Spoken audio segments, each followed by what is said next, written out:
예. 오늘은 감사는 기적의 문이다 하는 제목의 말씀을 나누겠습니다. 어떤 분이 병원에서 정기 건강 검진을 받았습니다. 그런데 위에서 이상 소견이 나왔어요. 그래서 자세히 검사를 해봤더니 다행히도 위암 아주 초기였습니다. 그래서 수술 받지 않고 약물로 치료를 잘 할 수가 있었습니다. 세상에 정기 검진 덕분에 하마터면은 중한 위암으로 갈 뻔했던 것을 간단하게 치료할 수 있었으니 얼마나 감사합니까? 여러분, 우리 믿음도 말입니다. 1년에 한 번은 정기 검사가 필요합니다. 믿음의 정기 검진 필수 항목이 하나가 있으니 그것은 바로 감사입니다. 감사가 있으면 우리의 영혼과 믿음이 튼튼한 것입니다. 건강한 것입니다. 감사하는 사람에게는 마귀가 왔다가 쫓겨가는 것입니다. 감사하는 사람은 육신도 강건하여서 질병도 이기고 마음은 튼튼하게 시험도 이기고 하나님의 은혜 가운데 복되게 살 수 있습니다. 저는 이 시간 오늘 예배하시는 우리 모든 성도님들이 하나님의 은혜 중에 감사하심으로써 그동안 살짝 흐려졌던 감사, 잊혀졌던 감사를 다시 한번 찾음으로써 영육이 온전해지고 강건해지며 하나님의 그 놀라운 은총에 기뻐하며 감사하는 이 예배가 되기를 간절히 소망합니다. 1620년 영국 청교도 102명이 북아메리카에 도착을 했습니다. 메이플라워를 타고 해안에 도착을 했습니다. 그런데 무시무시하게 생긴 인디언이 그들을 맞는 거예요. 두려워 떨었지만 인디언들은요 오히려 이 102명을 도와가지고 집을 짓게 하고 땅을 일구게 하고 땅을 제공하기도 하고 씨까지 주고 농사 짓는 법까지 가르쳐 주어서 농사를 짓게 했습니다. 그리고 나서 마음속에 인디언들 정말로 고맙고 감사한 사람들이다. 그렇게 열심히 도움받아 농사를 짓고 추수를 한 다음에 너무나 감사하잖아요. 너무나 고맙잖아요. 이방인은 자기들을 위해서 해치지 않고 그렇게 도와준 게 너무나 감사하고 하나님께 고마워서 예배를 드린 것이 추수감사 예배의 시작이었습니다. 그게 오늘의 감사절의 의미가 되는 것입니다. 여러분, 디모데전서 4장 4절에 이런 말씀이 있습니다. 하나님이 지으신 모든 것이 선함에 감사함으로 받으면 버릴 것이 없나니 그랬습니다. 감사로 받으면요 버릴 게 없습니다. 우리 인생 걸음걸음 모든 일마다 어떤 환경과 조건에서도 감사로 받으면 버릴 것이 하나도 없습니다.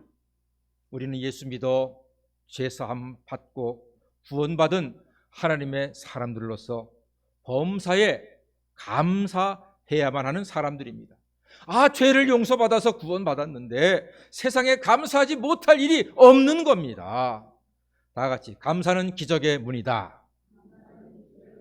그렇습니다. 감사는요 기적의 문입니다. 어떤 사람은 나는 별로 감사할 게 없어요. 안 그렇습니다. 감사는 큰 것을 하는 게 아니고요 작은 것부터 감사하는 것입니다. 미국에서 부장검사를 하신 한국인 정범진 검사님, 이분이 교통사고를 당해서 하반신 마비에 중상을 입었습니다. 이분이 소원이 딱 2가지가 있어요. 아주 큰 소원이에요. 들어보세요. 하루만 마음껏 걸어봤으면 좋겠습니다. 2번째 소원, 평생 딱 한 번만이라도 소변을 시원하게 봤으면 좋겠습니다. 이것이 정범진 검사님의 소원입니다. 우리 2발로 걸어서 계단을 올라왔잖아요. 44계단을 걸어오시면서 혹시 여러분 무슨 놈의 교회가 계단이 이렇게 많아? 무슨 놈의 계단이 이렇게 높아? 교회가 왜 3층에 있어? 혹시 이러지 않았습니까? 사랑하는 여러분, 감사가 기적의 문입니다. 저는 여러분들이 44계단을 한 걸음 한 걸음 감사한 마음으로 올라와서 예배 드릴 때 하나님께서 여러분들을 영육간에 강건하게 하셔서 440계단 아니 4400계단 아니 44,000계단까지도 평생 오를 수 있는 영육간에 강건함을 주시기를 간절히 축원합니다.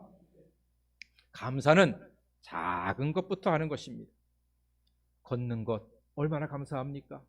보는 것 얼마나 감사해요. 듣는 것 너무나 감사합니다. 먹는 것 너무나 감사해요. 잘 씹을 수 있는 것 감사합니다. 화장실 가는 것 너무나 감사하지 않습니까? 이 모든 것들이 다 감사이기에 우리는 범사에 감사함으로써 하나님께 영광 돌리는 복된 인생이 이미 된 줄로 믿습니다. 며칠 전에 서울 잠시 다녀왔습니다. 차를 가져갈 수 있었지만 저는 버스, 지하철로 갔다 왔습니다. 왜요? 걷는 게 좋으니까. 걷는 게 재미있으니까.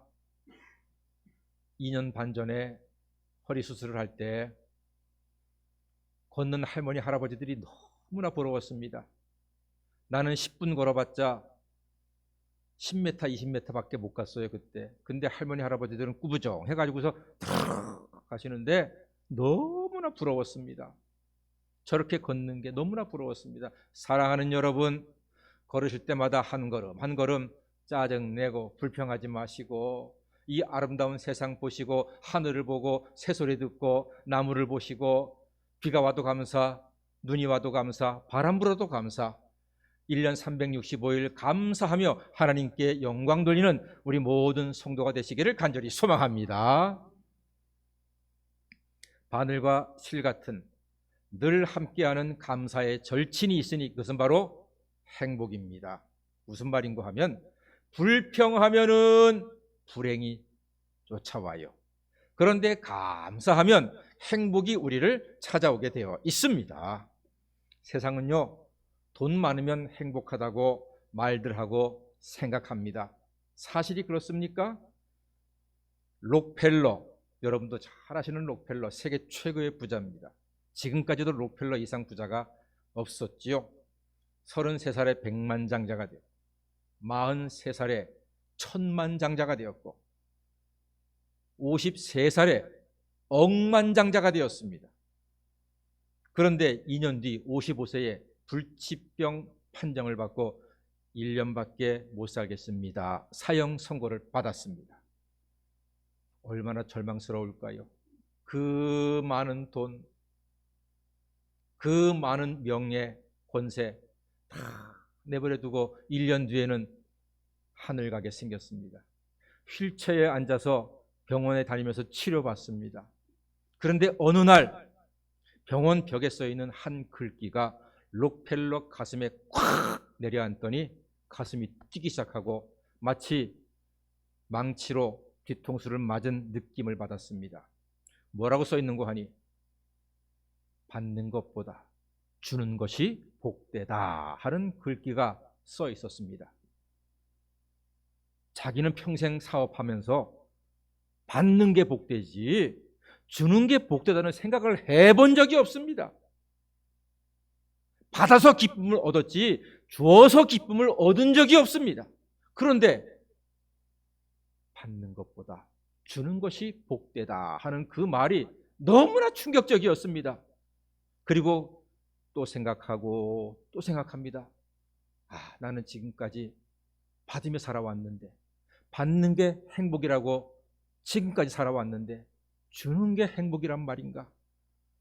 어릴 때 어머니한테 들었던 성경 말씀이 다시 떠오르면서 그의 마음이 하나님을 향하게 됩니다.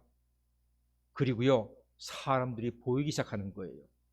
어려운 사람들이 보이는 거예요. 그래서 제일 먼저 보인 사람이 병원에서 비싼 치료비 때문에 병원 당국과 신랑이 하고 있는 한 소녀를 보게 되었습니다.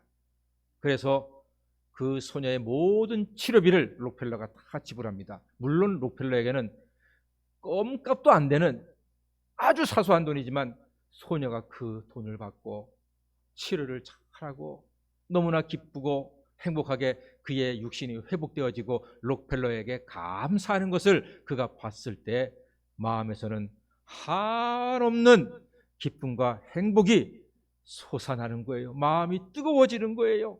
그러더니 자기의 몸이 어느 날 보니까 휠체어를 던지고 걷고 있더랍니다. 그리고 자기 손으로 밥을 먹고 계단도 올라가더랍니다. 그리고 그의 몸이 점점 회복되어서, 여러분 놀라지 마세요. 55세에 사형선고 받은 사람이 주는 사람으로 변화가 된 다음부터 살아가지고 98세까지 살았습니다. 할렐루야.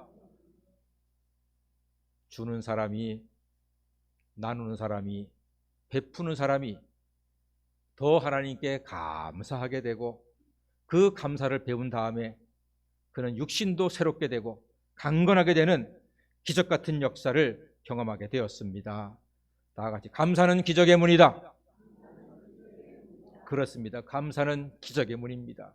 오늘 빌립보 4장 6절 7절 말씀이 바로 그 내용입니다. 아무것도 염려하지 말고 오직 모든 일의 기도와 간구로 너희 구할 것을 감사함으로 하나님께 아뢰라. 그리하면 모든 지각에 뛰어난 하나님의 평강이 너희 마음과 생각을 지켜주실 줄 믿습니다. 이것이 바로 기적의 비밀입니다. 감사의 비밀입니다. 성경에 목사, 장로, 권사가 되면 염려거리 안 생깁니다, 이런 말 없습니다. 그렇게 말하는 교회는 거짓말쟁이 교회입니다. 분명히 성경에는 예수 믿고 잘 믿어도 염려거리, 근심거리 생깁니다. 그러니까 성경에서는 염려하지 말아라, 아무것도 염려하지 말아라, 그 염려거리 생겨도 염려하지 말아라. 그러면 어떻게 하면 기도와 간구로 감사함으로 하나님께 아뢰라, 이겁니다. 여러분, 우리가 다 바위덩어리 하나씩 이고 있어요. 자식 문제, 물질 문제, 건강 문제, 직장 문제, 여러 가지 문제로 바위돌 같은 큰 염려거리가 있거든요. 너무 괴로워요. 잠도 못 자요. 숨도 못 쉬겠어요. 밥맛도 없어요. 찬이 같은 아기를 봐도 이쁜 줄 몰라요. 그런데 성경 말씀대로 감사로 기도하잖아요. 그러면 하나님의 평강이 우리 마음과 생각에 가득하고 우리의 삶을 다스려 줄 줄로 믿습니다. 염려거리를 바라볼 때는 그 염려가 바위덩어리 같은데 감사로 기도했더니 에게 바위덩어리가 아니야, 조그만 돌멩이야. 염려거리가 이거는 얼마든지 내가 넘어가고 다스리고 옮길 수 있고 이겨낼 수가 있다는 말입니다. 이 놀라운 복을 감사로 기도하는 사람에게 하나님께서 그 마음의 평강을 허락해 주시는 줄 믿습니다. 오늘 오신 여러분들 한 가지만 배워 가십시다. 다 같이 감사는 기적의 문이다. 범사에 감사하심으로 염려거리가 생기고 아픔이 있어도 감사거리가 있어요. 그 감사거리가 작아도 괜찮아요. 그것을 감사할 때 와, 내 마음이 하나님이 주시는 평강으로 가득해서 모든 염려와 근심을 능히 이겨내는 하나님의 자녀가 되는 줄 믿습니다. 일본의 내촌 감삼 우찌무라 간조라고 하는 훌륭한 신학자가 있는데 이분이 정말로 멋진 말을 했습니다. 제가 웬만하면 일본 사람 말 인용을 안 하는데 이분은 너무나 훌륭한 말을 했어요. 감사는 축복을 받는 그릇이다 그랬습니다.